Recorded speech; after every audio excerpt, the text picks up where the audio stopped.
నేను ఈ వీడియో చూసా.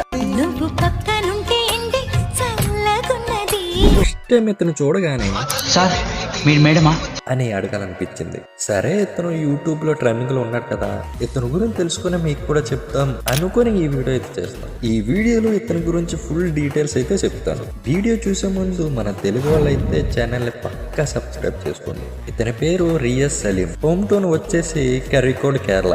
ఈయనైతే బీటెక్ అయితే కంప్లీట్ చేశాడు. ఇతను ఒక సోషల్ మీడియా ఇన్ఫ్లుయెన్సర్. ఈయన ఫౌండర్ ఆఫ్ రియస్ సలీం డిజైన్స్. ఇతనికి అంత క్రేజ్ ఎక్కడి నుంచి వచ్చిందంటే సీజన్ 4 మలయాళం బిగ్ బాస్ లో పార్టిసిపేట్ అయితే చేశాడు. ఆ షోలో సెకండ్ రన్నర్ గా అయితే నిలిచాడు. ఇతను చేసిన వీడియోస్ ఎలా ఉంటాయంటే ఆడవాళ్ళని ఉద్దేశించినట్లు, ఫెమినిజాన్ని ప్రమోట్ చేసినట్లు ఉంటాయి. అందుకే ఇతన్ని చాలా మంది గే అనుకున్నారు. కానీ లాస్ట్ కి ఇతను ఏమన్నాడు తెలుసా, 1000 సార్లు నన్ను గే అని పిలిచినా నేను గే అయిపోను కదా అని అన్నారు. ఇతని గురించి మీ ఒపీనియన్ కామెంట్ సెక్షన్ లో తెలియజేయండి.